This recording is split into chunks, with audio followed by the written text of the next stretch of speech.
the music, so it's kind of weird now. Yeah, sounds good. Hey, what's up, everybody? This is Jeff from Jeff Needs Sports. This is Dan, my partner. I'll just call him now. I'll just say it this way: it's my partner now from Assorted Goods, and this is the NFL midseason report.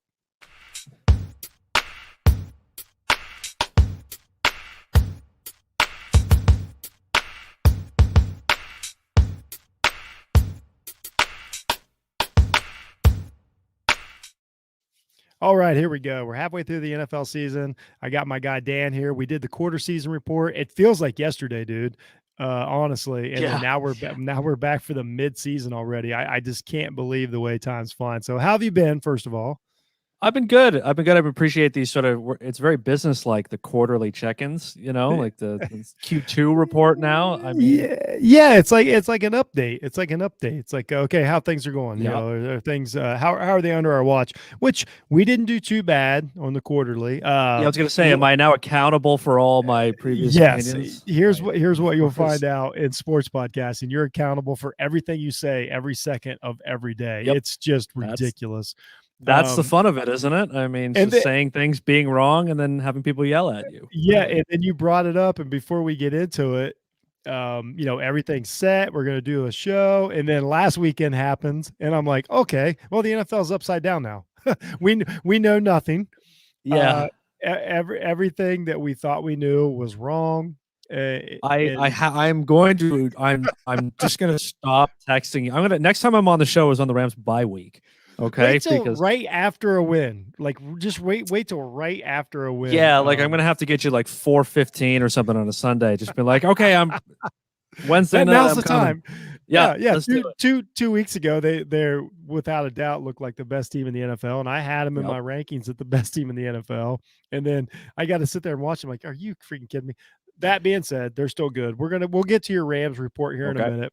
First of all, let's talk a little bit about what you got going in the podcast. I know you just your episodes just started popping. You got kind of a new take. So let's take a few minutes and talk about what's Dan got going on right now. It's sort of good. My primary podcast. I shouldn't say primary podcast, considering that my other podcast, fucking the comedy one. I've done already more episodes of that than I ever did of my own stuff. That's how it goes, right? Jeff Needs Help was ahead for a while. I totally get it. As someone with another podcast. Yeah. So my co-primary podcast, Sort of Goods, came back this week on Monday. First episode back in about 4 months.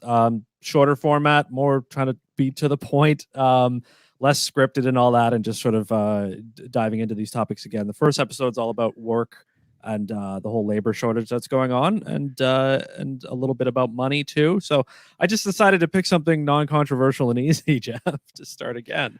No, and I'll be honest with you. I'm a listener. I'm an actual listener of yours. I haven't got a chance to listen to it yet. But what I envy about your podcast is if I don't listen to it last week, I can still listen to it, as opposed to mine that is literally trash every 3 days. Well, I'm starting to try to thread this needle a little bit more. That before I kind of reset everything, I was always talking about like stories that you could listen to them in 10 years and you'd still probably get something out of it. So I try to get closer to current events, but still maintaining just a little bit of a distance away. That it's not like next week it's now completely out of the news. So it's a tough line to tread every now and then. So it's been crazy, but I'm glad things are going for.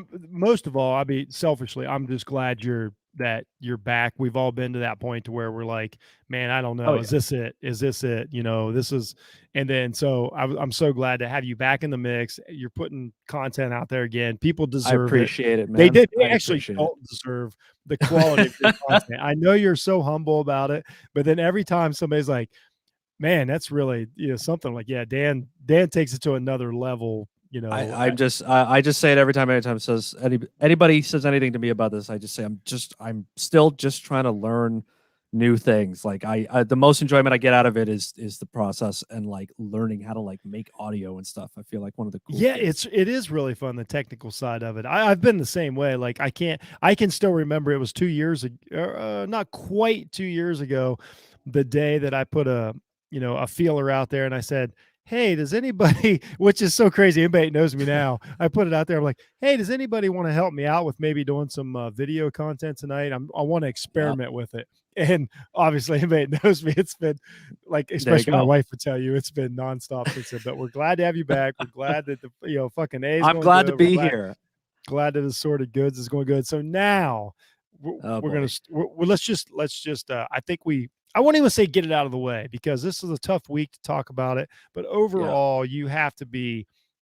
There's no way you're not happy about the state of the Los Angeles Rams right now. So we'll kind of start with that. Get that out of the way. Let you vent a little bit. Okay, I'm ready. I'm for boiling. So, look, I'll just say one thing off the start, which is that, again, as a Rams fan, if you've been a Rams fan for a long time, that this is a very odd state to be in, which is it really is Super Bowl or nothing, right? Like there's which is a very strange mindset to have, that every time they win, you're like, okay, one on to the next week and all that, and every time they lose, it's the end of the world. So just for them to be competitive is awesome still. I think they're a little more than competitive. Well, yeah, I'm still getting used to it. It's only been 3 years after 15 of absolutely god-awful football. So I'm still optimistic. You young people drive me crazy.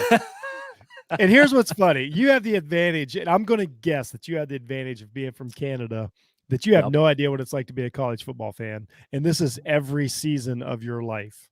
Like it is like you start every season. Well, I'm a fan of a good college football team, but you start every season of your life like it's win or it's the end of the freaking world. Yeah. And so I think that's what it's like. So this year there's a few teams like that. Like it was the Patriots for the longest time. Like it's Super Bowl or bust. Like you guys this year, the Bucks this year, obviously. I think the Bills reached that level this year. I don't think they'd be satisfied with anything less than the Super Bowl. The Titans will probably get. We'll get back around to the Bills. We will. The Titans are probably getting a little edgy. The Ravens are probably getting a little edgy. Like there's not that. The Cowboys are. Well, of course, I don't know.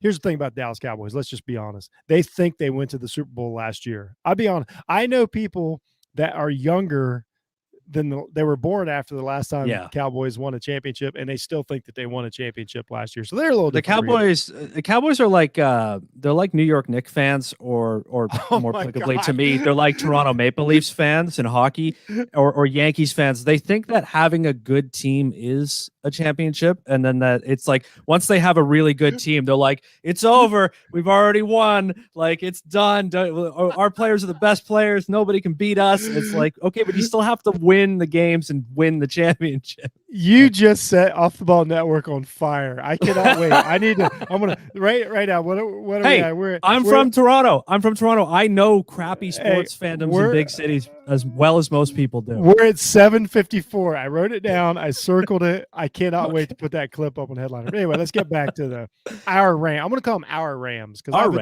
I've adopted this team this year. I like this team. I like everything they've done. So let's just kind of go through it. Last week they took a tough loss. I still can't explain it. I think it's by far Stafford's worst game of the season. It's what I'm here for. So I'm going to kind of go through it. But all in all, they're having a really great season. When they look good, they look really good. They definitely look like a contender to me. So let's talk to Dan. You tell me what's good and what's bad about the Rams. Well, I mean, two things off the top. I have to give respect where respect is due. That the Titans played a fantastic football game and executed a strategy that has beaten the Rams over the past 4 years consistently, which is highly aggressive defense and knocking them off their initial game plan. What's that? I think it's like a Mike Tyson quote or something. That's everyone's got a plan until they get punched in the mouth. Until they get hit in the face.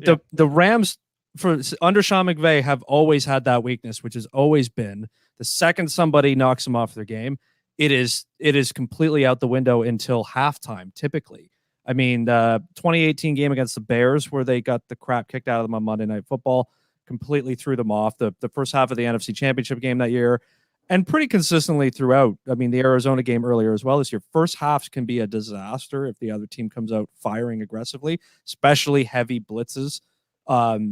Coming from like their linebackers or bringing somebody like a nickel corner and all that, they instantly throw off McVay's game plan, and he abandons the run so quickly that the second things get off game plan, he's like a kid playing Madden. He just starts calling passes every time and thinks, I'm going to dart my way down the field. And all that did, combined with the Titans having one of the best punters in football, pinning them within, I think, the 5 or 10 a few times early on, is they forced pressure against their own goal line. And he cracked and threw 2 picks and gave them 14 points. And that was pretty much the game. So and you can't, and just to piggyback on that, we saw the Browns and Bengals this weekend, and I said the exact same thing. As soon as it happened, as soon as Burrow threw the pick 6 on the goal line, I looked over at my wife, and of course I overreact quickly just because that's just what I do. It's literally what I do. Being a sports fan, but what I said was, I was like, in the NFL, especially in even a decently close game, you can't do it. Like, it's already over. Like, because that was a 14-point swing. That was the extra points that you had. If you were favored, it's over. And I thought the same thing. As soon as Stafford did that weird, like, try not to go down and throw away the ball, 2 points is not near as bad as 7. I never understand why players it's really basically quarterbacks panic in their own end zone like that. It's 2 points. I know you got to give the ball to the other team, but you can recover from that. A pick 6, there's something different about those that just changes everything. And in a pick 6, or as one of them was, the other one was, which was a pick back down to the goal line and then an instant touchdown. Because, I mean, if you make a goal line stand holding the field goal, there's the momentum back. But the defense trots back out on the field again, like, oh, geez, here we go. And then bang, it's 7 points. It's demoralizing. And you're right. It is the difference in the long run of the game. They played better at the second half, as they almost always do, is play much better in the second half. And they started to look like they were cracking the Titans defense, but it was just too big of a hill to climb back up. So, especially against a team that's playing great. Let's dig into this. It really shouldn't have been, though. Like, what, as a, because I won't pretend, I watch the Rams as much as I can because I really like them. I enjoy the way they play. I have no worries about them. I'll give that away. But as a fan that really like digs into it, because I'm like that with Ohio State. Like, Ohio State will win a game. I'm sure that you're like, oh, Ohio State's really good, but you're not going to rewatch and critique like I do.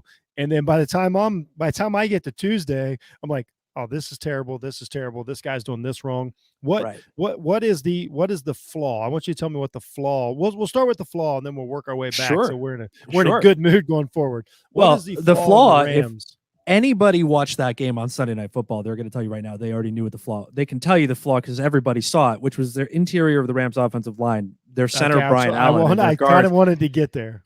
Got literally run over. I mean, there were times where their guys were just throwing our center out of the way, like the Incredible Hulk, and then getting free rushers straight to Stafford.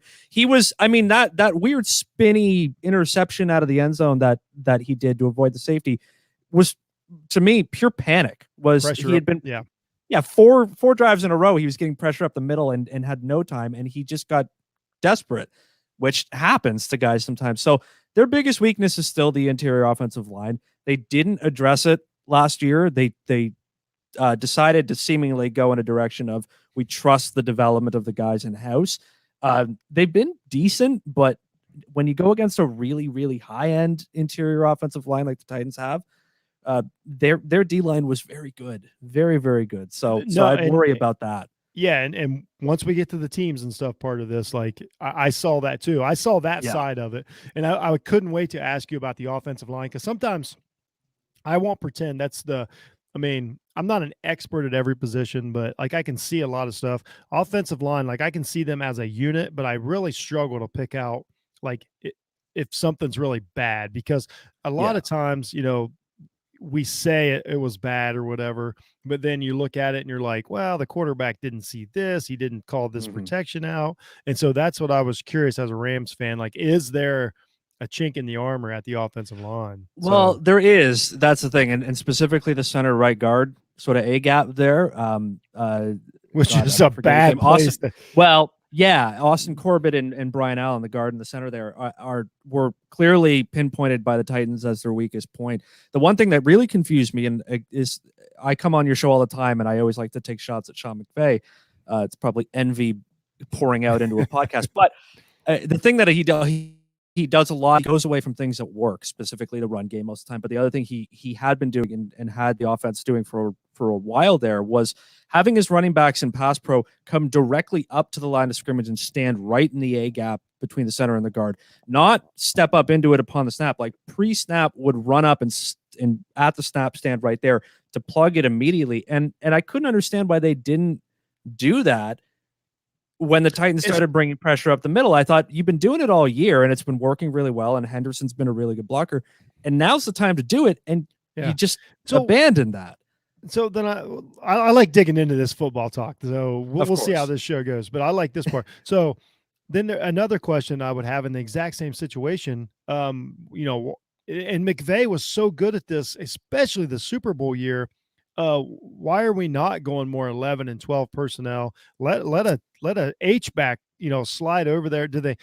I won't pretend that I know Higbee. He's doing a great job. Yeah. Do they have the tight end personnel that they can essentially have an extra offensive lineman? Is that a possibility? They're much thinner at tight end this year than they have been. The past few years, they had Gerald Everett as their second, who I always thought was an underrated player playing for Seattle now. But he was a pretty good interchangeable. Our second tight end now is I can't remember, Jacob Harris or someone like that. Like there's nobody who has a full set of skills.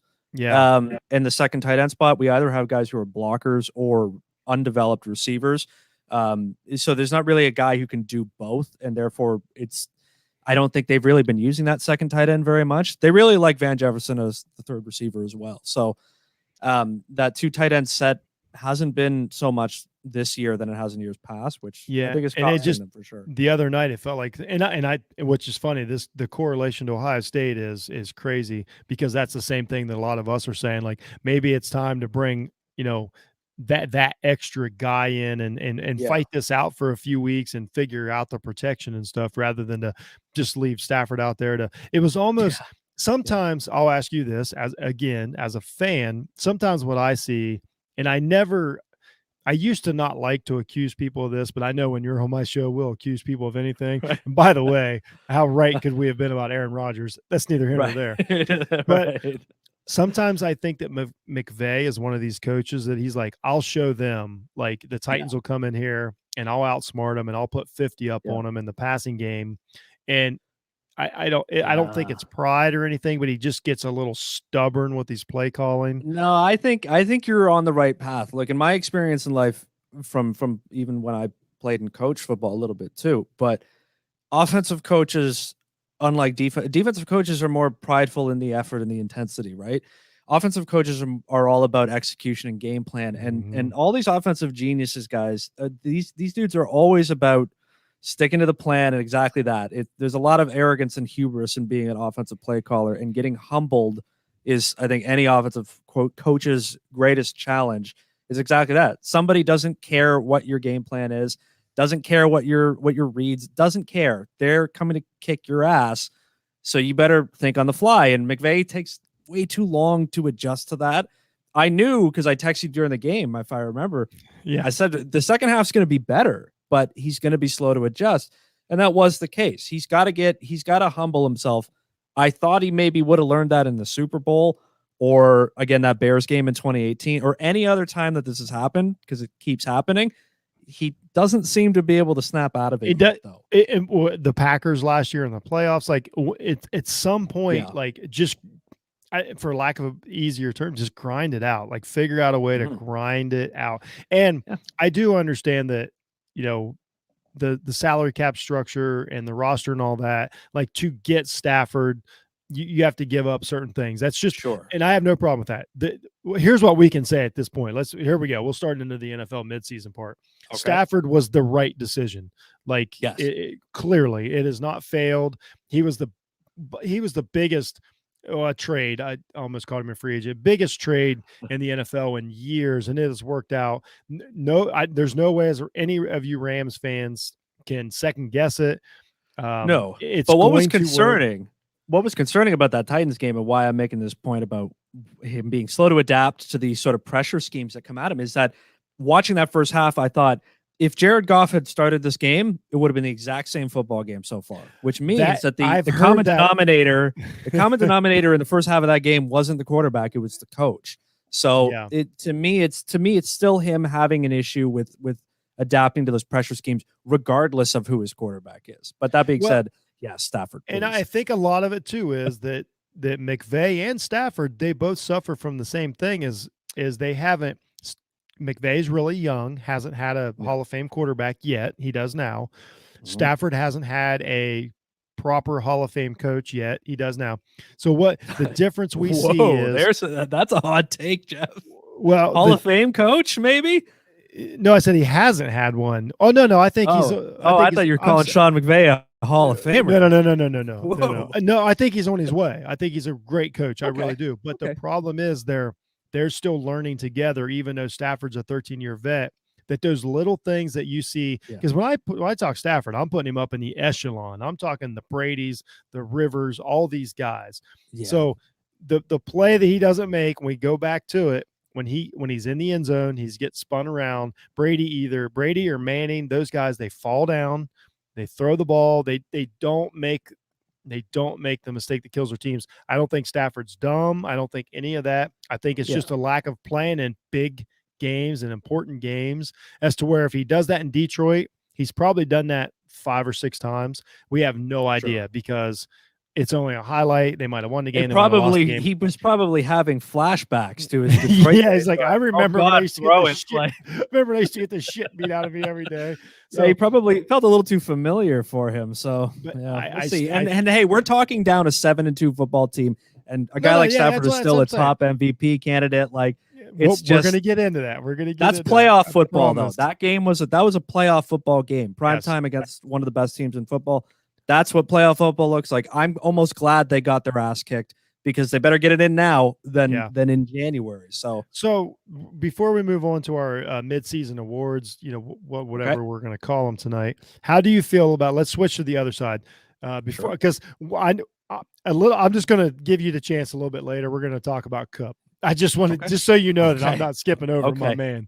Good. But how do you feel about the defense that we were told, like, this is unstoppable, all this, and then they trade for Von Miller, who didn't get a play last week. Yeah. How do you feel about watching them? Like, is the defense as good as they should be? They've settled in finally, and it seems like Raheem Morris is getting a little bit of a better read on what he's got defensively and the way he's calling his plays. Same with Jalen Ramsey, is just kind of mastering this position really that they've created for him. Like, he is I don't know what the word is for. I don't want to say he's the best at it, but he's such an impressive physical corner now. And in the way his game, it's so he's rare. Not Deion Sanders. He came flying in on a couple of plays there against the Titans that I thought that looks like Ed Reed. Like, he's a very well-rounded defensive back beyond just being a shutdown. I don't know what a comparison for him is. I need to think about that. Like, the most physical... I can't think of one cornerback wise. I mean, he resembles more of a safety sometimes. And even then, I don't know if I've seen a guy play all around like he does. I mean, it's impressive, but the rest of the defense is coming together. Health is the only thing that matters for them. Von Miller, I mean, you have Leonard Floyd on the other side too. He's been playing great. He's tearing people's heads off. It's a nightmare for offensive lines, and it may help the secondary that's been a little wonky at times sort of be able to get on their feet a little bit better, getting that much front seven pressure. But I still worry about their run defense is the one thing. Their inside linebackers. I will say this, though. The other night, we talk about this Titans game. The defense showed up. Like, Titans really didn't have a great game. Like, that is the truth of it. Their offense didn't have to really do much. They were held down. So I don't think that. Here's what I would say is I would be very comfortable going into the future with this Rams team as a whole. I've been really impressed with how the roster has worked out. Like, a lot of times we see these teams put together in the summer, and I know the Rams were a really nice base team, but still, when you add a quarterback and you lose this guy, and then now what they've done is they've done exactly what they should have done. We kind of saw this with the Buccaneers last year. It took them a few more weeks, but it was like, oh no, the experiment's working. Like, we brought in the most important piece to our franchise, and now we're a better team than we were 12 months ago. Well, the Rams what you said about these quarterly reports we're doing, right, is that I'm already accountable for all my opinions 4 weeks ago, but also, I mean, the first half of an NFL season, what you get out of all 32 teams, and what you get out of those same teams the next 9 weeks now, or 10 weeks, it's night and day, right? Because some teams are they start hot, they crash. Some teams take a little while. Like what were the Bucks last week? 5-4 at this point, something like that. And now what? Like, so yeah, I'm with you on that. So. Well, let's just flip right into that. We'll kind of get away from the Rams, which it just works out that you're a Rams fan. I really love this team, and there's a lot to talk about. Once again, they're fun. So I hope we're talking about them for a long time. So yeah, well, nice. you already touched on like who is actually ready for the stretch run. So we're going to talk about that right now. So halfway through the season, now I don't really want to know who you think like who had the best first half of the season. I want to know who Dan thinks right now is in the best position to actually win a Super Bowl. Like, it's easy to look at some of these records and go, oh, that team was really good, or this team's coming around. Like, I want to know who Dan thinks is actually a good team right now, outside of the records.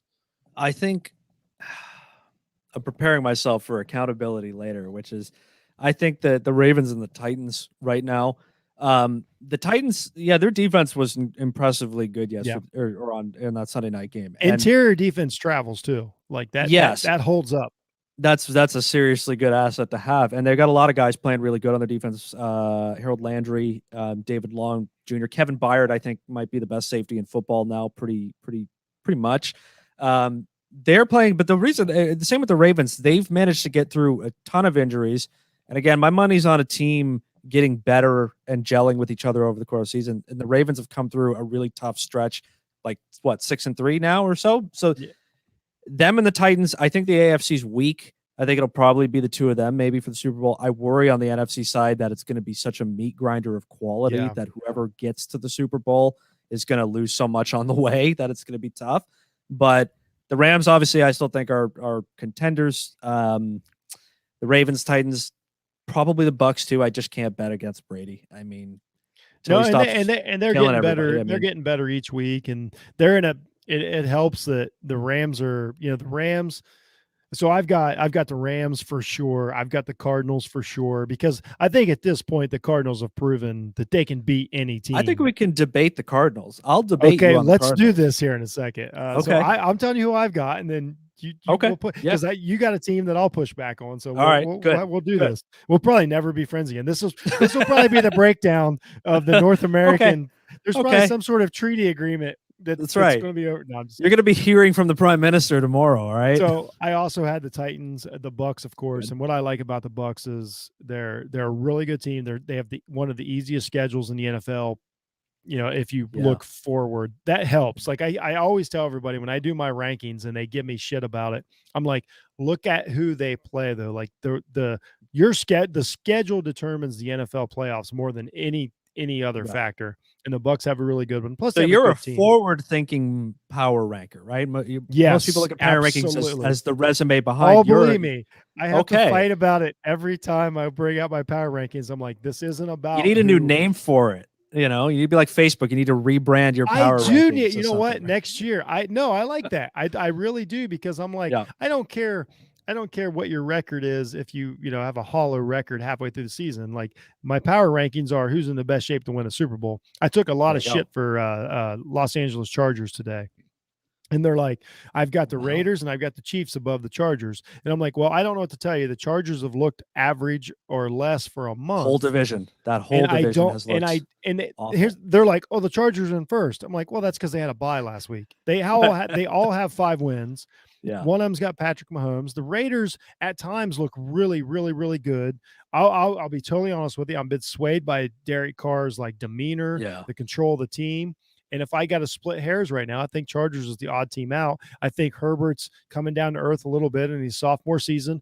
All great rookie quarterbacks come down a little bit because there's just so much film to watch.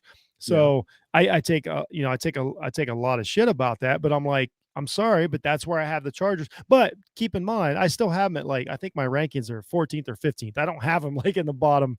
So, but I'm like, that's going forward. So anyway, I agree with you on the Bucks, the Rams.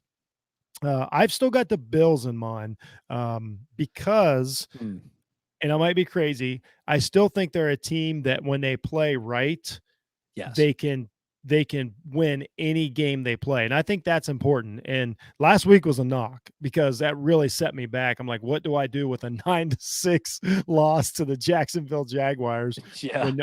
when you're telling me you're one of the best teams in the league? But then luckily, all the other good teams shit the bed. Yeah. So I'm like, whoo, they got me off the Cowboys in hill particular, really. I mean, so I'll start with my nitpicks with you. Yep. I don't think the Ravens. I think they're really well coached. I think Harbaugh has done a great job. I think Lamar Jackson has gotten better, especially because of the injuries, because he's had to. But the realism of it is all the injuries, and then their defense is not. It's just not good. There's no number that says that they're good. And I just don't think they can keep holding this thing together. I think they're an airplane flying and they've got duct tape holding wings on. The turbines are failing. They're one engine's going out, the next one's coming on. And I really think the wheels will come off. And even though I think this could possibly be Lamar Jackson's best season, and they also don't make the playoffs. Right. That would be my pushback on yours. I'll give you those points. I think they do. I find there to be something sort of appealing by just the fact that they don't seem to be fazed by everything that's happened to them so far. And that's just a quality that as it goes on, especially when it gets to playoff football, and they are a sort of a ground and pound team. Mm-hmm. I could see them catching people off guard, especially if they get home field in the playoffs or where, depending on where they finish. I mean, but at the same time, I fully concede those same points to you. The problem with it is I've watched because my wife is a Baltimore Ravens fan. I love the Baltimore Ravens because I like how they're I just like everything about them. Great organization. I enjoy watching them play, and I've also remember that they probably should have started the season 1-4. Like that's just the facts of the matter. I saw Indianapolis beat them, even though they didn't. I saw Detroit beat them, even though they didn't. Yeah. There's so many flaws that you couldn't make up. And I'm like, I saw Cincinnati kick the crap out of them. And I was like, well, that's a fluke. And then I saw Cincinnati has not looked great in 2 weeks since. I'm like, what's going on here? Minnesota, I have no idea how Minnesota loses that game last week. It's not because the Ravens were like, we're saying that all the time about Minnesota, though. That's the issue. And Minnesota reminds me of the Chargers last year when they had Anthony Lynn, where you thought this is a team that could easily be 10-6, except with a $100 million quarterback. Yeah, but they're just like every game. You're like they're in every. They keep losing games 30-27, 34-31. You're like, you got to turn some of these last second things around. So exactly, and that's what the Ravens have done this year. Credit to the Ravens have done it. Yeah, for getting the wins. I really do. I really enjoy watching them play. I enjoy watching the growth of Lamar. But that's the one team that I'm like, I just feel like the bottom's going to fall out at any minute, and they're going to take. Now, do I rebuttal your Cards one then? Yes. Let's talk about the Cardinals. Tell me why I'm wrong about the Cardinals.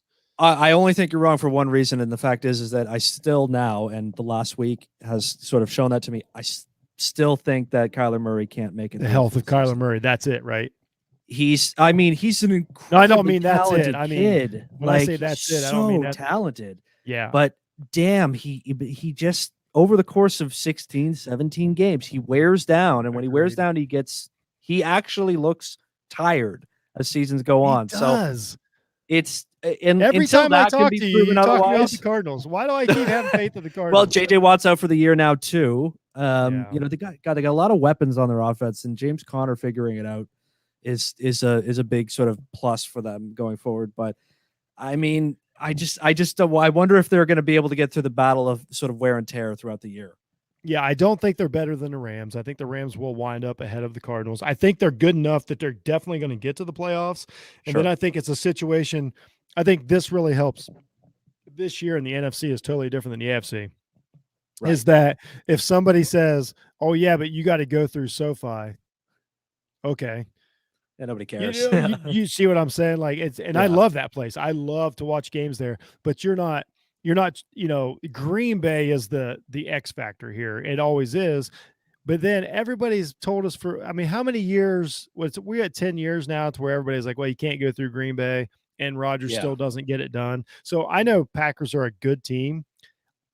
We just saw that the Cardinals should have beat them that night. When the Packers won that game, the Cardinals should have beat them. They panicked at the end of the game. And I do count that. I do count that as like there's something to that. Just like the Bills should have beat the Titans. Like that those are real things that you see with your eyeballs.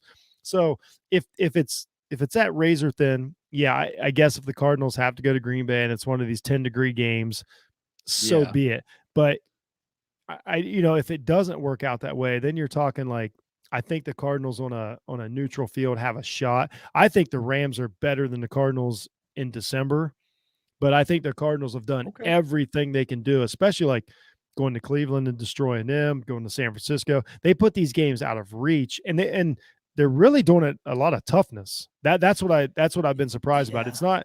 I think the perception is the Cardinals are this like they're Texas Tech. Everybody thinks they're Texas Tech. They're not. Like they're toughing these games out and they're tackling well. But I 100% agree again that it's all hinged on whether Kyler Murray can stay on the field. If he can't, then everything's off the board. And not even just health wise. I mean, it's mobility. He just looks beat down. Yeah, he in the last 3 years by the second half of the season he looks beat down, and now he's got an ankle injury, which I mean it's nagging. Sort of it's same thing for all these mobile quarterbacks who completely change the game with their speed. Is all right, but if you have to stay put, can you win a football game in the playoffs if you're banged up and hurt? And it still feels like a long shot for me. Happily ready to be proven wrong though, so we'll see. Yeah. No. You're right. I don't disagree with that. And I thought that for a couple of weeks, but then they did some, especially last week. I'm like, they completely made. And I'm not even sure. And I'll say this on record. I'm not 100% sure that if it comes down to it, Colt McCoy can't get this team to the playoffs. Like I think that this is a good team and a veteran backup quarterback. It might be a Philadelphia Eagles situation to where, it's enough to to get to the NFC Championship or something like that. I don't pick them against any of the big boys without that. But after that, everything else is a crapshoot. So right. Let's move on. That was our contenders. Let's move on to our best players so far. And I just left this wide open. I know that. Because if you say just who's the MVP, then we basically just list our top 4 quarterbacks. That's too easy. So I just kind of want to talk about like who's like stood out so far to Dan when he's like, man, that guy's really making a difference. Well, I'm going to save the most obvious one that I would say for last. But I mean, Lamar Jackson, I think right now, again, the fact that he's winning games, the fact that after year, they just don't seem to change anything on that offense for him. Like they still haven't got him anything that resembles a decent receiving core. Thank you. I keep saying this and everybody keeps telling me I'm wrong. And I'm like, I like the guys he's got. I like the guys he's got. And I'm not, and I will pound the table for this. I'm not a wide receiver 1 guy anymore. Like those years are over. Like of the, Michael Irvin hasn't been in this league for a long time, but you still need some size. I mean, you can have size and play in the slot. Lamar needs a guy with catch radius. He needs a big guy. He needs a guy to go out there. He can push people around. How they haven't addressed that. They thought they went and got Sammy Watkins, Bateman, which is everybody's last, last resort, right? What a disappointing career that Watkins had after. I don't know how much. I don't know if you watched him at Clemson. Injuries, but he was one of the best. Oh, I love the year he got drafted. He was the best receiver I ever saw. Well, I desperately wanted the Rams to get him that year. The fact that he ended up with the Rams 4 or 5 years later, but just injuries have ruined it for them. But you're right. He needs another safety net. I mean, Mark Andrews is really good for that, but outside of that, he needs another go-to. He needs another first down kind of guy. That's essential in the playoffs moving forward, especially if they get down early, 14 points in a playoff game, and they got to start throwing. And I would say I would push back on people like Hollywood. I don't care. Like everybody judges him on he's wide receiver 1 for the Ravens. Well, that's not his fault. That is not his fault. The guy puts his name in the draft and he gets drafted. He winds up wide receiver 1 for an NFL MVP. That's not his fault. Yeah. He is doing literally everything he can do out there at his size and stuff to win these games. He's had a really nice season, but I can't judge him against Hopkins or somebody like that. But despite all that, Lamar Jackson has still got the Ravens at 6-2, right? Which is here's what's funny. Impressive. I mean, Derrick Henry's got, he missed a game, but he's got a little over 800 yards rushing. Lamar Jackson's got 6. Lamar Jackson has 600 yards rushing this year. Is that ridiculous. crazy? Absolutely But ridiculous. he's learned how to do it without getting hit. I love what he's done. He's got, I had some knocks on him early in the season. I'm like, there's too much like going to the bench and lowering your head and doing the whole like, oh gosh darn it thing. Like, I don't need that. I don't need another Phillip Rivers in this league.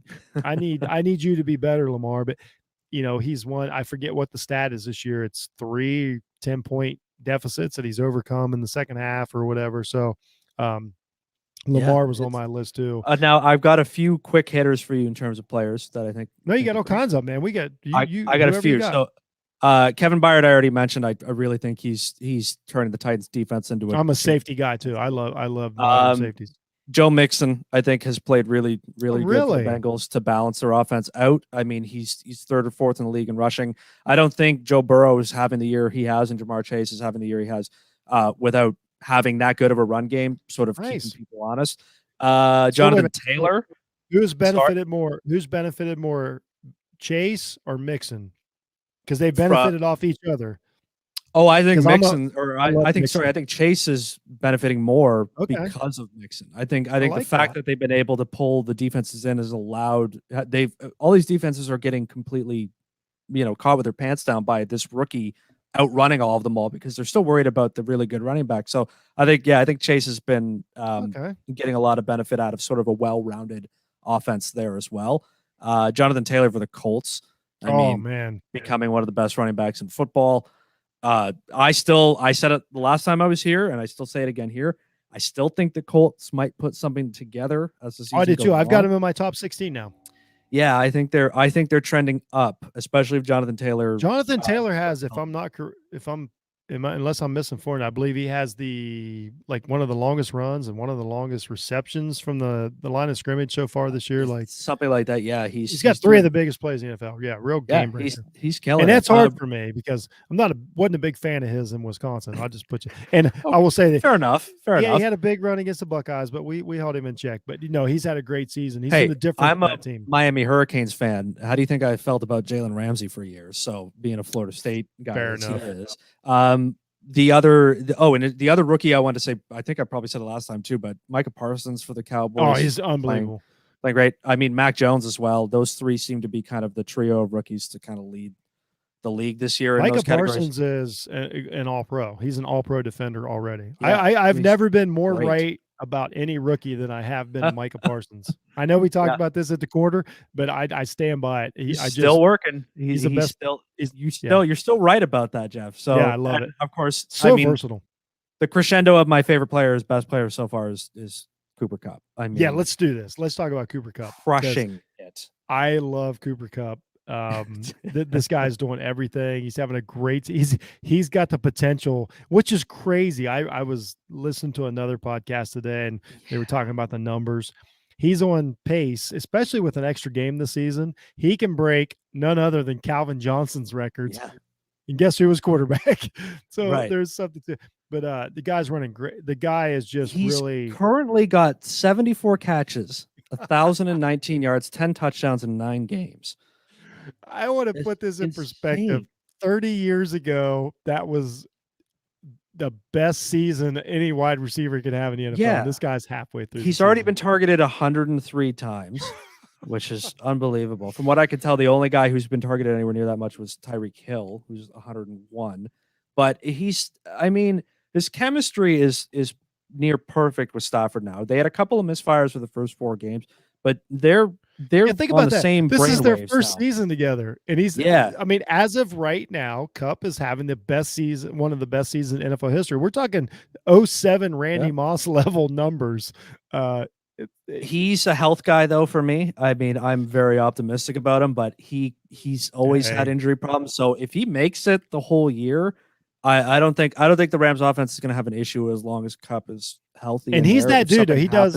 He does everything. His range, the way he catches the ball, the routes, and let's just put it out there. And I keep saying this to everybody. This is not like your proverbial what do we want to say? Like all the guys, he's not Wes Welker. Let's just say it. He's not you want to say he's not the not a gym proverbial rat. White guy receiver, gym rat, lunch he's pail. Not a, yeah. He's not a gym rat. He's not he works. No, this guy he's full-fledged, maybe the best blocking wide receiver in football. The only receiver, very much. If we had to even compare him, as far as skill sets, because it's hard to compare receivers like team to team, but a guy that he reminds me of, as far as skill set wise, is Jefferson from Minnesota. That's a pretty big guy that can do. Jefferson can do a lot, and I think if Jefferson's on the Rams, he's having a really good season. Kupp, Jefferson, these guys that they're not the physical freaks like Metcalf or somebody. They're right in between to where they're the best athlete that anybody's ever seen, but they're not so big that you can't leave them in the slot or whatever. I like Jefferson. Chase is a good one, but Kupp is he's figured it out. Kupp is a lot like Heinz Ward to me. Is kind of the guy he reminds me of a lot. Is that exactly that? Extremely physical. Never wants to run out of bounds after the catch. He's one of the leading yak guys in the league for multiple years. He's a great after catch guy. Extremely physical. Blocks not just downfield or split out wide. Actually gets brought down to block. Because like I said earlier, we don't have a lot of great second tight ends on the roster. He comes down and blocks off the end all the time because he's better than most tight ends. Yeah, and that opens up his ability to sort of sneak out on a screen pass. That's a good comparison. He lines up in the backfield. Heinz Ward was sort of that same thing, right? Now imagine if we ever saw a season where Heinz Ward had 75 catches. Yeah, I mean, could you imagine? Could you imagine if he wasn't playing on sort of the hard-nosed Steelers and was playing in the 2021, By the way, I could do a whole show on Heinz Ward, one of the best all-around football players I ever saw in my life. I'm old enough to watch him when he played in college, and I had to use him at quarterback, had to use him at every position. Just absolutely one of the greatest all-around football players I ever saw. No, I love my favorites this year. I just every game, when it first started, I'm like, oh no, he's doing great. I don't want anything to fall apart here. And then week after week, and then now all of a sudden they're like these numbers are what he's on pace for and all that. And I know that doesn't matter. I mean, he's a technician in terms of what he does. I mean, he's apparently such a good route runner. He's apparently a pro. What is he? He's probably 4 years in now. Is he that old? Fourth or fifth? I think he's his fifth year. He was also, if I remember, a little bit older out of college too. So he's Kupp's already 28. I know it seems he's already up there, but and it helps too that you have a quarterback that can use all of the field. I'm sorry, Golf didn't have the range that Stafford does, because on my list is Matt Stafford. Right. Because there's every his stats are off the charts. He's having a great season. They're winning. He's fit right in. And then there's a couple times a week to where he'll throw a ball. Even last Sunday in the win or the loss, there's a couple times where he throws the ball and I'm like, that's just different. That is that's something that not a lot of people can do. And then when it comes down to it, I would rather my guy be able to throw that ball, especially some of the stuff he does over the middle. He had a touchdown 2 weeks ago. I think it was to Higbee. And he's just standing there. And he looks like he's standing there as still as I am right now. And then all of a sudden the ball is stuck in the guy's shoulder pads. And I'm like, that's the difference. He threw one the other night, and I'm just like, I know we just assume that Rodgers has the best arm that anybody's ever seen in the NFL, because I can't argue with it, but I think Stafford is right there as far as that thing's it's just magic what he can do with it. Sure. He's up there with Mahomes. Rodgers. I mean, his arm talent is arm talent is just 4 or 5. What he does with it sometimes is certainly not up to comparable with some others, but I mean, what he can do is ridiculous. But I think though he has increased how far Kupp can range. They've all done good too. It's not like anybody on that offense isn't feeding. They've had a really good year. So I had all those guys on mine. One of the defensive guys I have on there, I got a few defensive guys on there. Okay. I think Myles Garrett has just jumped off the page every week after week after. He's just having one of these. Sometimes these guys like JJ Watt, we saw it for about 2 years. They get in these grooves and they've just got it figured out. They're at the height of their physical ability. They're at the height of their talent, just their know-how, and they're unstoppable. And I think that Garrett's at that right now. Like every week I watch it and I'm like, what a problem. Donald's been at it for whatever, almost a decade now. Like, you get it's so easy for me to go, Yeah, of Donald's course. the best defensive player in the league. No, I agree with you about him though. He's really he's hitting his peak right now, and it's one of those things where you kind of have to brace yourself to be like, I mean, he's at what, like 12 sacks? It's like he's I mean, he's on pace. Already on pace how many records are going to get broken in the next years now because of this? I mean, he's on pace for like 24 sacks or something right now. And he's on pace for that. And he's getting they're not like people know it. And he's really good. He's really good at defending the run. I mean, I said that earlier in the year because I take we might talk about this guy in a little bit, but I take a lot of heat for my Baker Mayfield takes. And I'm like, if you think Baker Mayfield's good, he's not even the most important player, for Cleveland, because Myles Garrett's the guy that keeps this train running. And I know that you got to build everything around. I love their, Cleveland's, rookie linebacker. I think it's Okora. We call him JOK, but he really helped this year. He's been hurt for a couple weeks, but Myles Garrett on the defense has been great. I love Fred Warner for San Francisco. Yeah. Unfortunately for me, not for you, I think their season's over. What a dumpster fire. We'll talk about them here in a little bit. Yeah, disappointments. Absolutely. Disappointments for me, not for you. Right. But Fred Warner, he just every game I'm like, man, this guy's great. Similar to Myles Garrett though. I mean just and Aaron Donald in that same. There's that category of guys in this league who are physically probably the best athletes. Tyreek Hill too. I mean, guys who are athletically in this another stratosphere and who are also technically very talented in what they do, understand their positions, know all the finer points, do everything right. And I think Ramsey's up there. Ramsey's up there too. He doesn't necessarily look like the greatest athlete in the world. He just looks like the best, the most intellectually sound in what he's supposed to do on defense. He's never out of position. Yeah, he's so physical that I like what he's doing. He's an advantage. He's an advantage to have for sure. So I mean, and there's so many good players now. Like we already talked about Parsons. Like honestly, he would probably be on this list, except for we don't do that with rookies. We separate them, even though he might be in that category within a few years. In 2 or 3 years, we're going to be sitting there going, "Oh man, he's at his peak. Look, he's got he's made 1 million tackles this year or something." Yeah, right. I could see that.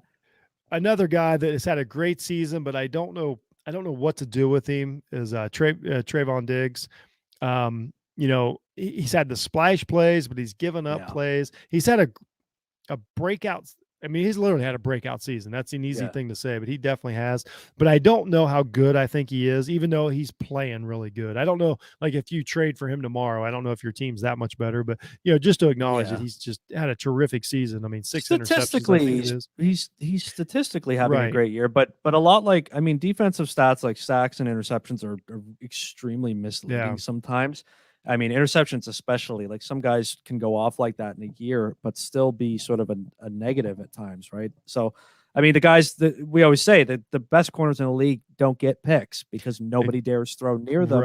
Right. So we'll see if in time that's still the case for him, if he's really that technically good of a quarterback. But even despite his interceptions, people are throwing at him. So. And I think and believe me and this guy, we don't get along that well, even though he doesn't know it yet. TJ Watt's actually had an excellent season holding that Pittsburgh Steelers team together until they figured it out. And now they've kind of figured it out. He got them through a couple games.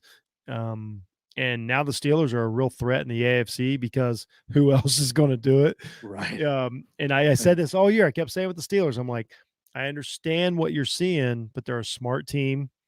They know who they are. We talked about this. They know exactly who they are. And that's the advantage they have is because Mike Tomlin knows who his team is. And we just, we spent how long talking about McVay as a little different to where he might be a little stubborn. Tomlin is not that way. Like every game's different. Right. But TJ Watt, I was hard on him, with the holdout and all these things, but he's had an excellent season. Yeah. Yeah, I mean, and again, Steelers are somehow surviving in that division right now. I mean, we wrote them off early on, and they're finding a way to win despite just a confusing roster at times. But great coaching, right? That's a good coach for just you. Knowing who you are, keeping it together. Yeah, exactly. They're literally built to lose a wild card game. I don't know what else to say about them, and that's not even a knock on them. They're built to lose a wild card game. Yeah, they are. But I think if they could get to the playoffs, they would consider it a success. So, we talked about some of the good players. We know there's a ton of good players. You know, we got to touch on some of them. Let's talk about some of the. We'll start with disappointing teams. And when I say disappointing, I mean came into the season like you ought to be one way, but you're really another. So a couple that I had.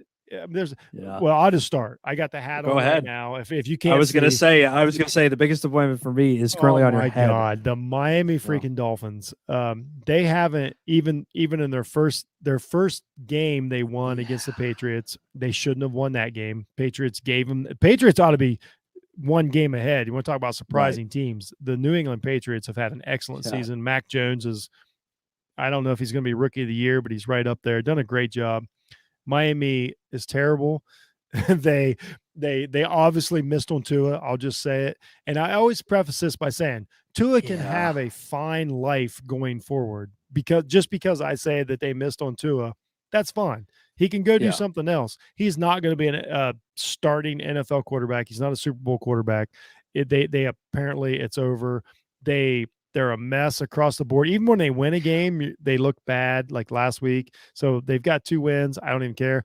They don't even get the benefit of being bad this year because they don't even get their draft pick. The Eagles get their draft pick. The Miami Dolphins have been a huge disappointment this year. You know, to me, as a team that should have been in the playoffs. I know this is an unpopular opinion, but I think I still file Tua into a category of players that were put into really horribly bad situations once they were drafted. I mean, he gets drafted, they're going to insulate him, then they decide not to insulate him, then they put him in, then they start playing him, then he starts to play better, then they have these weird shuffles of their roster where they don't seem to have a lot of continuity with with the players around him. Then they kind of spend an entire offseason talking about trading for another quarterback already. And then that goes into the season that he gets hurt again. Like he seems like a guy who's been dealt a really bad hand. And then it's hard to be a good NFL quarterback if things aren't nicely set up around you like that. But he just doesn't. There's not. He also doesn't look good at times. Yes, I'll give you. There's not been one game yet to where I'm like, oh, that's the guy. For instance, a couple nights ago, Justin Fields in the Monday night game finally had his what we'll call the coming out party. Everybody will refer to that Monday night. It looked terrible early against the Steelers, and then let it come back. Could have won the game, and everybody's like, okay, we lost the game, but if you're a Bears fan, you're like, we're fine. Like I feel good about this. Like Justin did everything that he has brought here to do. If our kicker does this, the refs do this, blah, blah, blah. Right. So they had that game. Tua has never, I can't think of a throw. I can't think of a decision, anything that I'm like, that's the guy.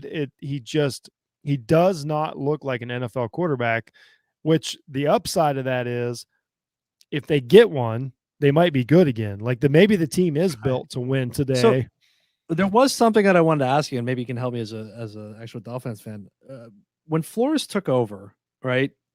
Was there not a story about how it was one of the biggest turnarounds in terms of wins from the year before, right? So then, is this like one of the biggest turnarounds the other way? I mean, if he wins 3 games, I mean, I think they could have both. I believe they wound up winning 10 last year. I think, Right. Yeah, no, so you're exactly right. And I would have told you, I would have direction. I would have told you a year ago, like everything's going fine. Flores is the guy.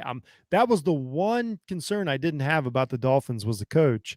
And I still don't. I really don't, because I think that if you're this mismanaged at quarterback, I really, really, because all season, this is one of my things that I'm kind of driving home. Like for the first 6 weeks of the season, I'm like, no, we focus too much on quarterbacks, blah, blah, blah, blah, blah. And then I watch these games and I'm like, oh no, if you don't have a quarterback, you're dead. Like your team cannot do anything.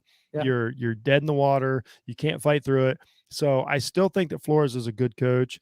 The personnel is not as good as I thought it was going to be. And then now we don't get the draft pick next year. To sell out on Waddle I never agreed with that. I never agreed for trading picks for a wide receiver that I see every year. I'll be honest, as an Ohio State fan, we've got 2 Jalen Waddles on our team right now. Like, I don't know the sense in trading draft picks for receivers. That was a mistake. So now we did all that, like, tank for Tua and all the trades. We got a blessing by the Houston trade, and got their draft pick, and now we've squandered it. Or the defensive, I here's what's funny. I don't even remember the defensive guy they drafted because he has done nothing. Dion something or whatever. Jalen Phillips from Miami. It's just on and on. So now they've squandered all those years. So I'm like, well, now here we are again. Well, hey, you could have as a Rams fan, you can have that debate all the time, right? Is fans for some reason still have this just love draft picks, and I'm like, why do people love draft in any sport? No, you've said this. Crapshoot. It's a stupid idea. Take what you got. Yep. Yeah, assets, right? Like, people are like, oh, the Rams will never win again. They've got no draft picks. I'm like, yeah, you guys have been saying that for 6 years now, and yet we're still up the top of the league. It's funny. You go get a player. Win. I totally agree. So the league full of people, you can get them. Not to believe. I'll let you go. I got one more team on here, which I'm going to be I'm going to be kinder to them. So who's your like, what the hell are you doing, team? Well, I mean, the obvious choice is the Chiefs, but I still think they're just beat up from a couple of years. I don't know what to do. Yeah, but why? Okay, so just real quick, I'll ask you a question, then I'll let you go. Sure. I understand that about the Chiefs and the beat up and all this. Yeah.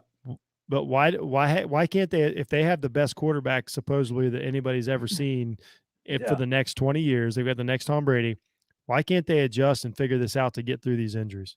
And well, they very well might. That's sort of the thing, right? I mean, again, like I said before, 5-4 they are right now. I mean, that's what the Bucs were last year. They could easily win, 6 of their last 7 and go hot into the playoffs. So I'm wary about criticizing the Chiefs. I mean, that to me is just a team that's struggling to come together so far, but with the huge potential upside of being right back in it at the end of the year and making us all shake our heads again. The Chargers, I think, are a bit of a letdown so far.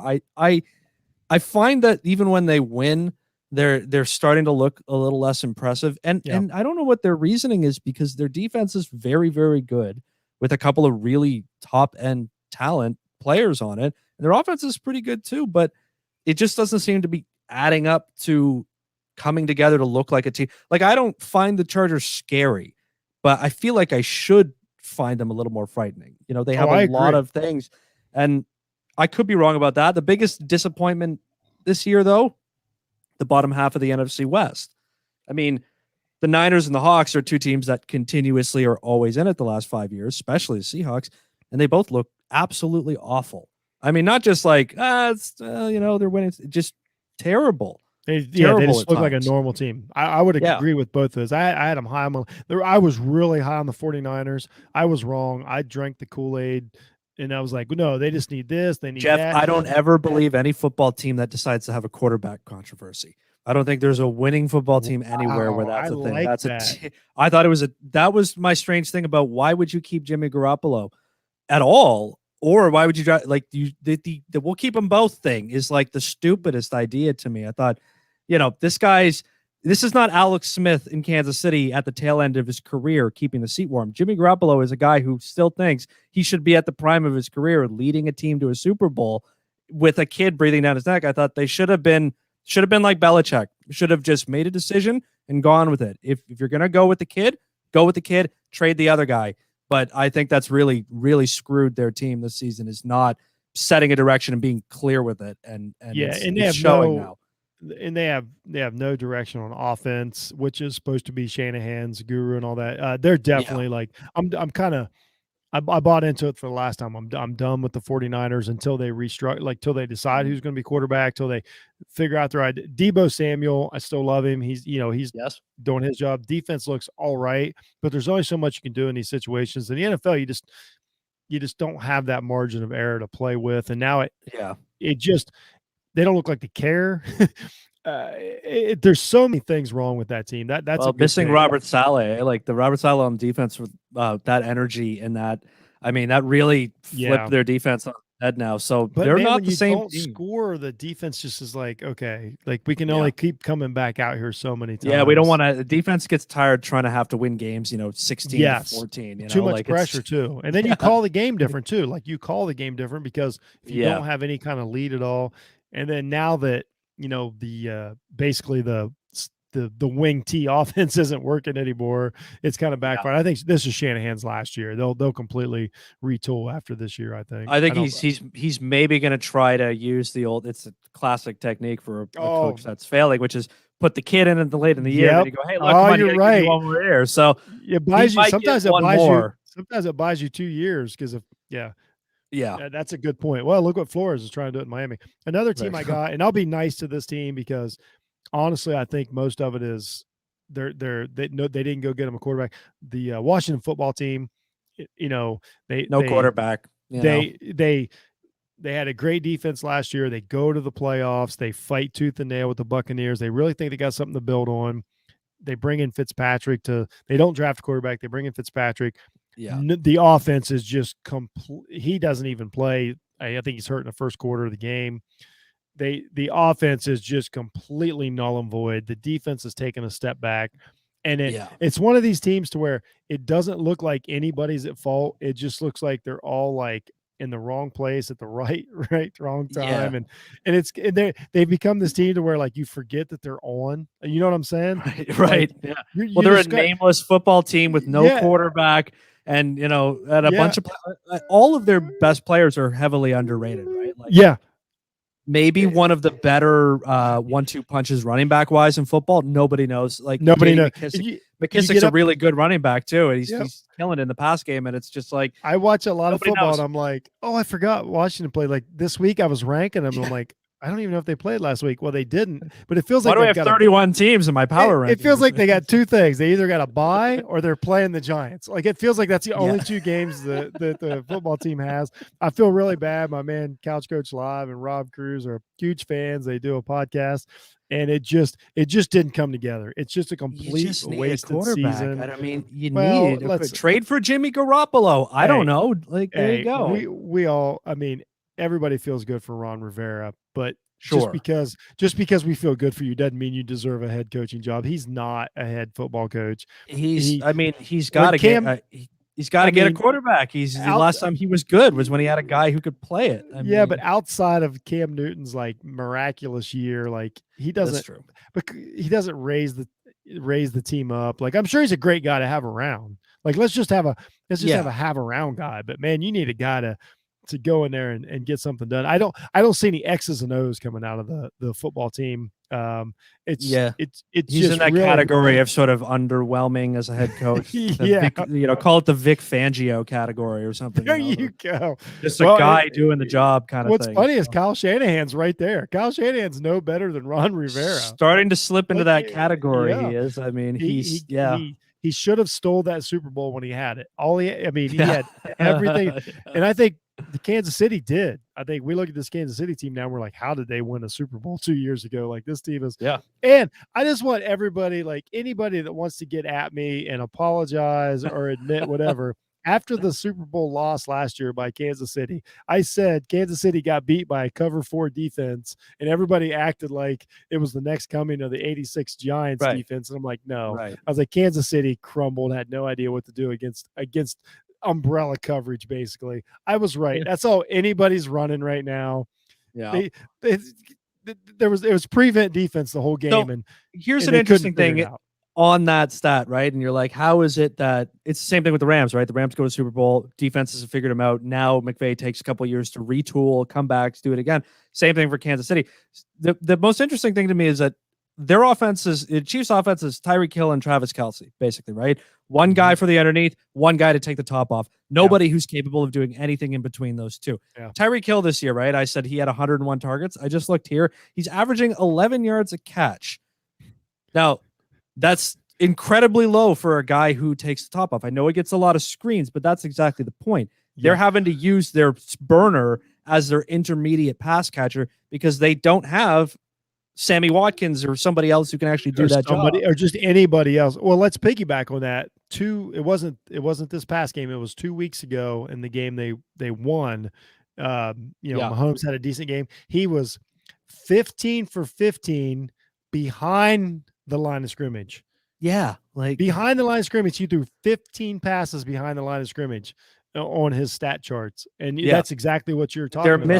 They're missing a threat in a big chunk of the field. I mean, they can scare him over the top, but you're right. If you play any sort of cover 4, any sort of umbrella coverage, you're not letting this guy outrun you. So they're bubble screening him. But he's small too. I mean, what are you going to do? Throw it to a 5'7" guy in the backfield all game? You can't. Exactly. And I get a little burnout on the Tyreek Hill thing. We'll talk about burnout conversations. We're going to have that here in a second. But I love talking ball with you, actual ball with you. Hey, hey, buddy. So far we're at an hour 10. I barely even noticed. It's just because I get tired of that with Kansas City because they're like, well, they don't have this and they don't. And I'm not saying you're saying that. You're just pointing out what's not going on. But I'm always like, well, if you're telling me you've got this great offensive coach, you're telling me that your offensive coordinator, you're begging, you're telling me, swearing that he should have head coaching jobs. That's fine. I don't even argue with that. I don't know Eric Bieniemy at all. Yeah. He might be head coach material. I have never interviewed him. Right. So, and then you're telling me you got Patrick Mahomes, who is guaranteed the next Tom Brady. That's all we've heard. Yeah. You can't figure anything out to get a couple more points. I don't mean like you have to go back to like 50 points a game, but like you can't squeeze out another touchdown. You can't get but when we look over at Baltimore with Lamar Jackson, and they're like, okay, we'll figure out a way to get guys open, and somehow Baltimore still gets Andrews wide open in the middle of the field when everybody in the world knows that's who the ball's going to. Kansas City can't figure anything out. I think we might have a different conversation about these guys if by this time next week Beckham's playing for them, because suddenly there's your intermediate receiver there, right? Will he do? Okay. But will they use him correctly? Will they? I think we need to reset. I think we need to reset here because our last before we get, our last category was disappointing teams. We covered that. Would you agree?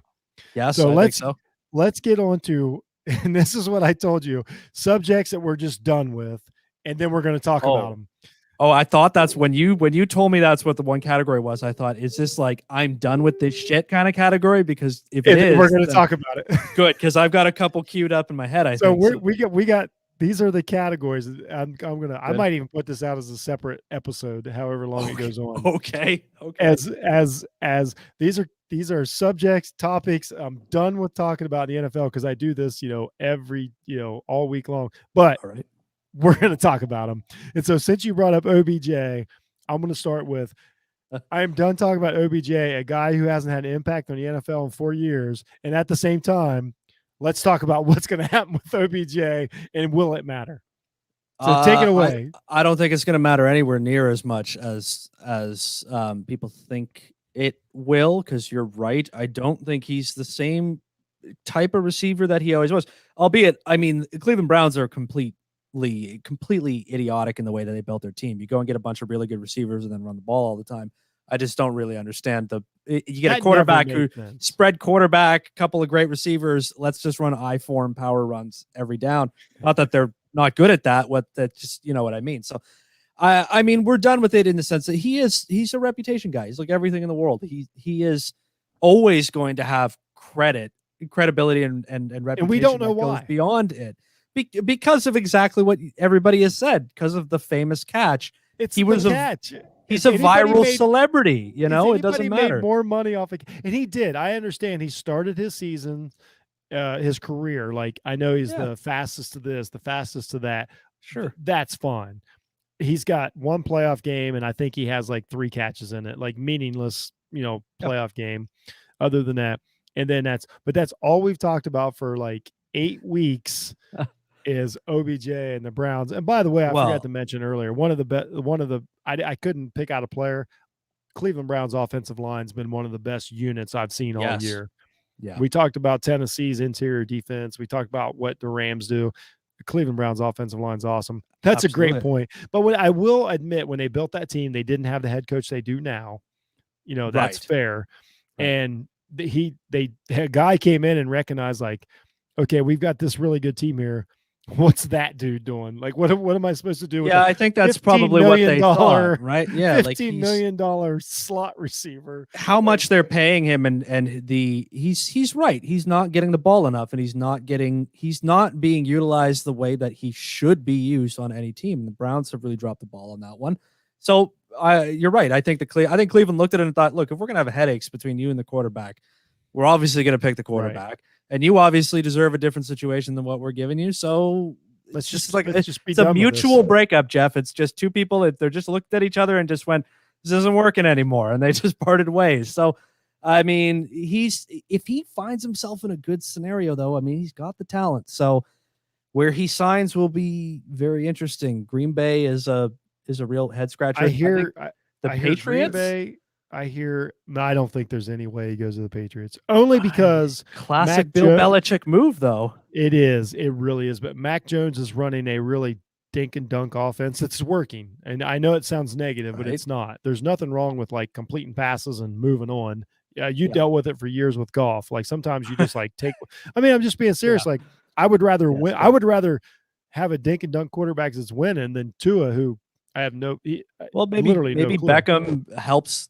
Them actually kind of open the offense. I mean, who else? Who is he throwing to in New England? Well, that's true. Jacoby Myers true. Or, I mean, is Mohamed Sanu still there? I don't know who. No, that's a great point. I mean, wait a minute. Did you say Mohamed Sanu? No, I don't know. He always ends up somewhere like. By the way, another one of the best college players I ever saw. That guy. There you go. That guy should have been better. Should have had a better career. He's probably still bouncing around.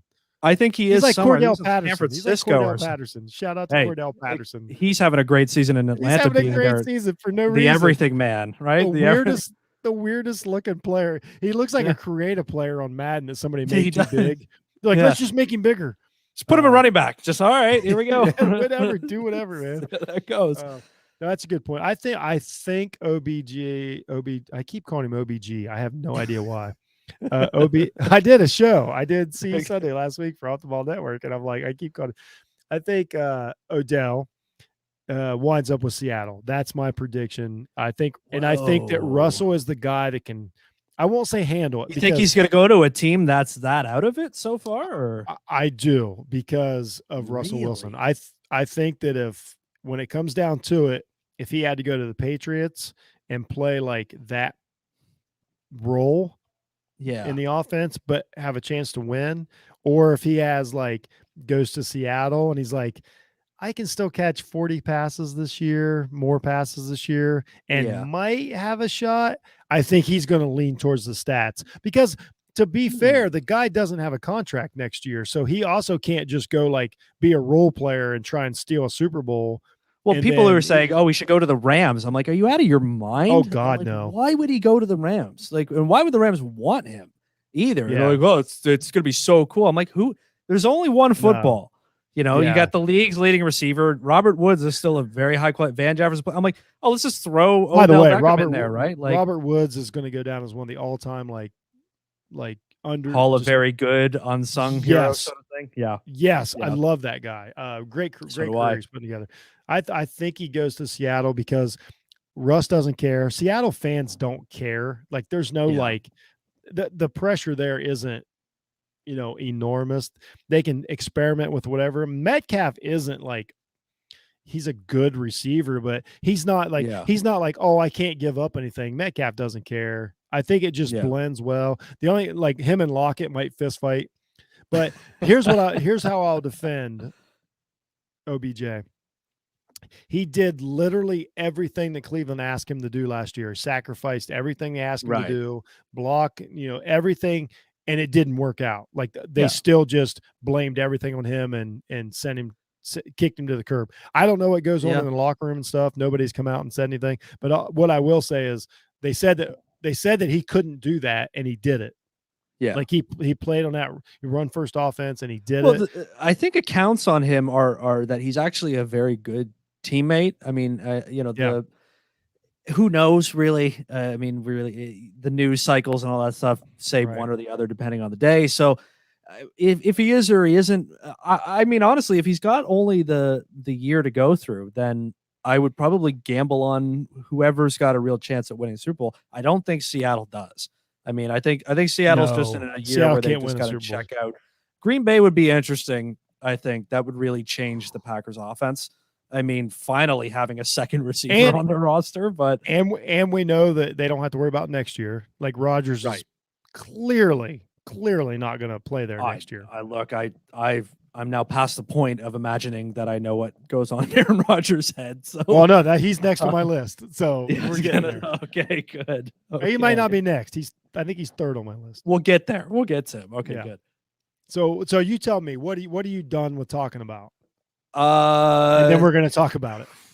I like this. We should do a whole show on what we're done with talking about that. I'm done with talking about it, but only because I really think there just has got to be some solution to it. But absolutely horrible ticky-tack penalty calls. Like, I'm biased, obviously, because I thought the Rams game on Sunday night was basically over when they called it not a touchdown in the back of the end zone on Tyler Higbee. I mean, every week in the NFL, games getting decided by a guy's finger grazing a face mask and that being a 15-yard penalty. A guy, a blade of grass out of bounds is not a touchdown when you come back in and take 4 more steps inbounds and catch the pass. It's just, I'm done with the constant NFL like. That was a great throw by Stafford, by the way. Exactly. I love that. I love that non-touchdown. Holy cow, I forgot all about that. It really would have changed the whole thing. But it's just, I'm done with this fact that we just cannot seem to get to a consensus on the officiating and on the rules that actually seems to make people be like, you know what? That's good enforcement. That's good interpretation. That it's just everything. Like roughing the passer is so out the window now, and it's changing football games left and right. Like it's just getting to a point. The spot foul on PIs, for example, insane that a penalty is worth 55 yards. He could have caught it. He also could have had a bounce off his face mask. So I think the NFL has got to retool some of these game altering calls. To have less of an impact. Because I'm tired of it always being the issue. It's constant. Right? So, and it's the constant conversation. No, I totally agree with you. It's the constant conversation. I got to wake up every Monday or Sunday morning because it's the same in college football. And, instead of talking about like the great plays or whatever, like we wake up Tuesday morning, all we're talking about in that Chicago-Pittsburgh game is the penalties. Like nothing else. And it's like, I understand everything's under a microscope, everything's reviewed, but I totally agree. I think that's a great nominee. Like it does change the game. The Higbee one was a great, I totally forgot about that. I was infuriated when that happened that night. They should be reviewable too, right? Like again, why aren't the reviews reviewable? I'm using my bias to the Rams fandom here, but like the last ditch thing that really put the nail in the coffin to end the game was when the Rams were made a stop on 3rd down with 4 minutes to go to get the ball back. And Aaron Donald shoves Ryan Tannehill a little bit and he goes out of bounds and they called him for roughing the passer. And I'm like, that is a completely game altering call to make. And now they get the ball. There's 3 minutes left. The game's basically over now. So it's just the fact that they keep giving this much sort of control to the game to the refs and then not having any way to sort of counteract them. Every other sport is moving to this. The NBA does it, right? There's a foul call. Go take a look. Okay, I'll go take a look. They take 3 minutes to look at it, and they're back. It's starting to get to the point where you're like, there has to be a little bit more recourse than having entire football games boil down to, the quarterback chucked the ball up in the air and the receiver just, that's what I hate. Throws his arms up and gets 45 yards. Like, and that's another thing, like, just spin this all together that, we were watching the Ravens game the other day and I said that Lamar's even figured out, like, if your receiver is close covered, just throw it at them, throw it at their feet, throw it at their head, whatever. Because 50% of the time you'll get a pass interference call. And that's a legitimate play in today's football is the PI call. So in the same way that in the NBA, it's a legitimate play now to flail your arms and make a noise. So this year they're starting to cut down on it. I'm hearing good reviews. That's good. The NFL should be following suit with that too. And I mean, especially on the roughing the passer calls, because they the NFL is yet to really understand just how big of a call that is. Like it is almost always enforced on a positive play for the defense. A sack, for example, you go from it being 3rd and 15 to being 1st and 10, 30 yards further down the field. That is a completely game shifting call. And it's disproportionate, I think, to the act that gets committed. Same with the spot foul on PIs, like chucking a ball in the air and then giving them the spot at where the foul took place. Oh, it's just horrible. Crazy. I think it was the Colts, maybe, but there was a game I was watching a few weeks ago where one of the commentators said after one of these PIs got called, he went, the best pass play the Colts have this year is the pass interference call. Yep. And I burst out laughing, and I thought that nobody should be able to say that. It's a legitimate call. I was the High State game. It was the High State Penn State game. They wouldn't call holding. And, it sounds like as an Ohio State fan, like I'm just complaining or whatever. There was literally a moment, they come in, I think it was the center, basically tackles the middle linebacker. Nobody says anything. And the announcers who never do that for ESPN were like, oh, they're just not going to call it. And I'm like, they're even starting to see it now. So I think that's a great call. So the other one on my list is, and we won't talk about it long because we kind of dissect already. All right. And I live in Ohio. I'm pretty much done talking about the Cleveland Browns. Like, I'm done talking about Baker Mayfield. I'm done talking about, are they good or are they not? I'm done talking about, is it his fault or not? I'm done talking about OBJ. Like, I'm just so done talking about the Cleveland Browns they're a good football team. But man, and it's not just me. I mean, it's ESPN, it's Fox, it's everybody. Like, we spend so much time talking about the Cleveland Browns. It's wearing me out. I'm like, they're not even one of the best teams yet. They are a good team. The big personalities really seem to draw, without Beckham there, that's probably going to move a few cameras away from the Browns facility. But they really, I mean, when they drafted Baker Mayfield, they should have known he's a draw as a personality. Yeah. They can't escape it, right? It's fascinating. Yeah. And I mean, so was Beckham. And I mean, they've got a lot of talent on that team. And because, Cleveland Browns have been awful for years. So to see them competitive is like a cool story in its own right. But they've got the quarterback that draws the eyes. Again, without Beckham, they might actually start to get it together a little bit. They looked great last week. But I'm just, every week I spend so much time like, you know what? I'm done. You guys call me in a few weeks. Like, I need to take a break. Like, there's 31 other teams that we got to talk about. We spent so much time talking about the Cleveland Browns and they're whatever. They've got an average starting quarterback. Like, you get it. You had Jared Goff for years. Yeah. You're like, he's the starter, but we're not going to win a Super Bowl. I still don't understand. Like I said it earlier, I don't understand why they drafted him and then built the team they built. Like, why would you draft a guy who is a much more of a spread wide quarterback who could sling and then tell him go under center and hand it off 35 times a game? Yeah, and that's all you're only going to throw it 10 times. Trade for I'll say it again. Why don't they just trade for Jimmy Garoppolo then or something? Like, go get a guy who just needs to throw for 220 yards on a couple. Oh man, he'd be perfect there. Actually, like send Baker to somewhere where they'll spread him out and they'll get something going. Like, and let's face it, it's not certain that Baker is going to stay there. It's not locked in. They haven't signed him yet.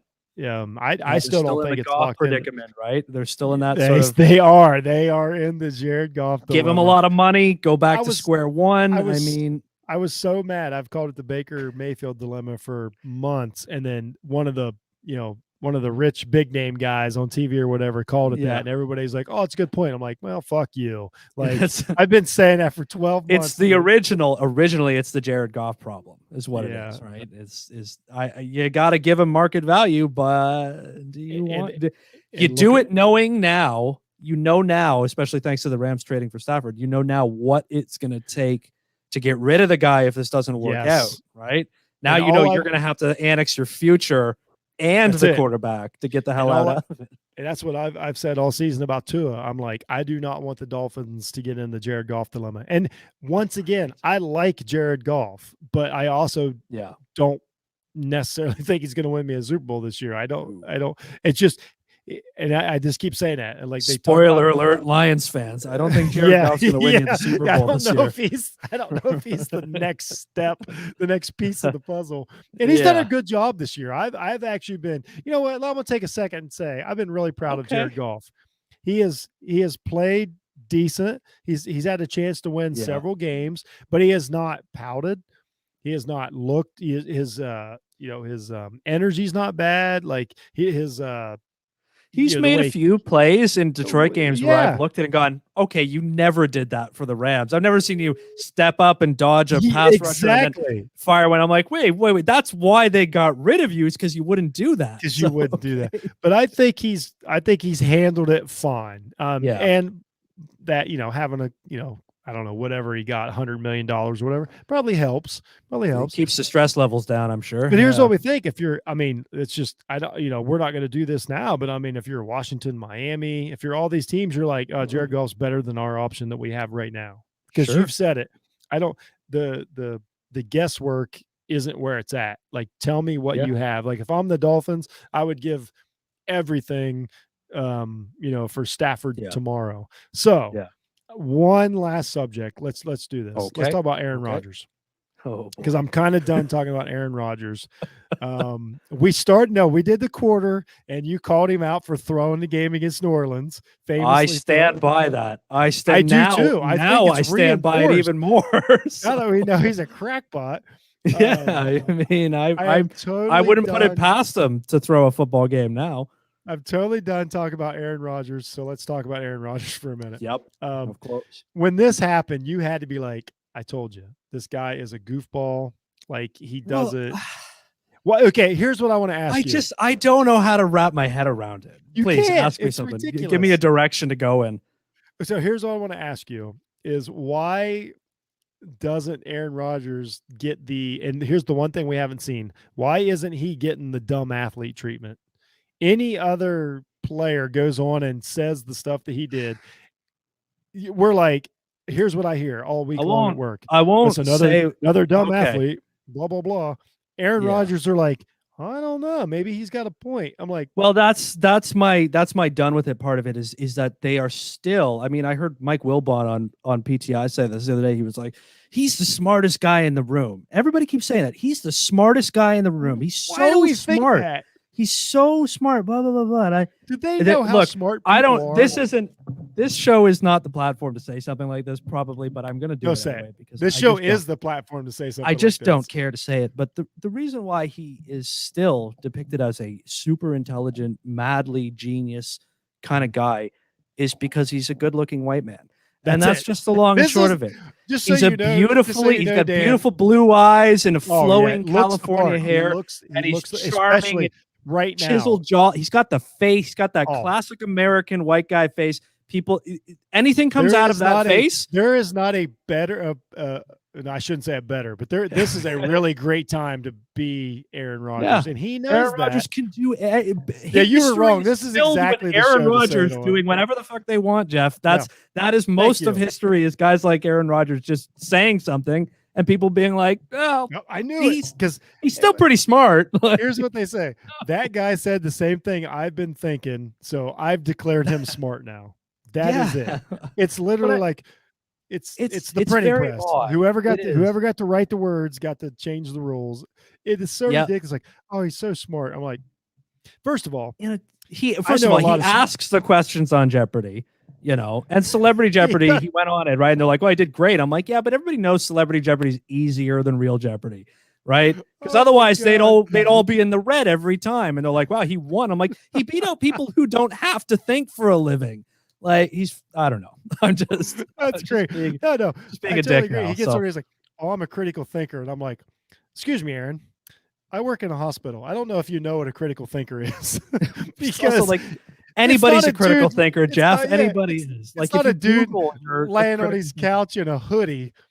Yeah. So I've been doing my best all week. I said earlier today. I said the Packers, might get OBJ. And I said, Aaron has asked them to do their research. So they've asked 2 orthodontists and a bait shop owner from Cleveland to see what they thought. Cause that's how ridiculous it sounds. Went down to the local comedy club and got trade advice from a couple other people on stage. Hey guys, what do you think we should do with the roster so here? Stupid. And no, it's exactly what it is. It's definitely what everybody thinks it is. It's definitely tipped over the point, especially with the offseason and the preseason and all that stuff. My Aaron Rodgers quota has been drastically overfilled. I totally agree. I'm good. I knew we could agree on it. You had the right answer. He's ridiculous. I don't care. Yeah. I don't care what anybody says. Like, you can, you know what? I'll go host Jeopardy, whatever. Let me try it. Trust me, people.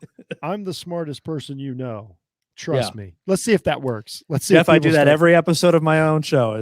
You guess what though? Listen to me. I'm pretty sure you're smarter than Aaron Rodgers, and I don't mean smarter. God. I don't mean smarter. Aaron Rodgers is. Here's what I'll tell you. He's smart about. He knows exactly who he's talking to. He knows exactly what they hear, and that part he's got down pat. Well, I was gonna say his little Pat McAfee thing was like one of those like.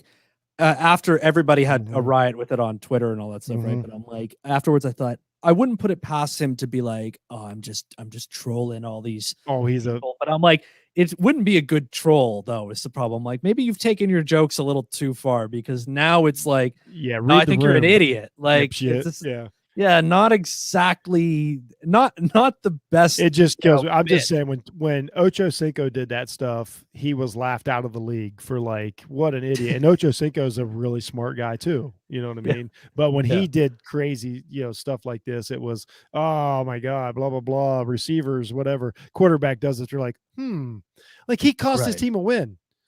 Yeah. He cost his team a win. Like, it is. But also now he's also ginned up a bunch of crap that's going to follow them for the year. All the cameras are leaving Cleveland but he's not a distraction. But Wisconsin, I mean, he's not a distraction though, because just like you said, he looks like Sam Elliott. Everybody loves Sam Elliott. You can say whatever you want if you're Sam Elliott. Fucking guy. Hey, all right, Dan. Oh shit, yeah. Do you feel like we covered everything you wanted to cover? I think we covered. I can't possibly imagine what else I could. I think it was great. I feel good about what we've done. I've got 754 wrote down here, so when I go back and listen to it, oh boy, that's gonna be. What did I awesome. say? I don't remember now. I don't know either. But But that being said, again, tell everybody your podcast, both your podcasts, and tell them where they can find you. Both the podcasts. The first one is my own personal podcast, is Assorted Goods. As you see the little logo down there. I'm disoriented by the camera. No, it's hard. It's hard. It's hard to know which way. I do this every time when I'm trying to point to my guy. Right, there you go. So, if I listen to Assorted Goods, it's simply, quite simply, it's a show where just I pick a topic and I try to do a little more research into it and then package it for something where we can all learn a little bit more and not be so serious about it and political and, all that stuff. So it's for the curious minded who don't want to be insane afterwards. So that and the Fucking A podcast, Fucking A as in Canadian A-E-H. You can find both the podcasts anywhere you get your podcast. Fucking A is more comedy. Just, cracking jokes with my old college roommate, real simple background noise kind of stuff. It's right up your alley, whoever you are is listening. And you can find me on Twitter at disinformeddan. That's just the new handle that I've got. And the website is disinformed.ca.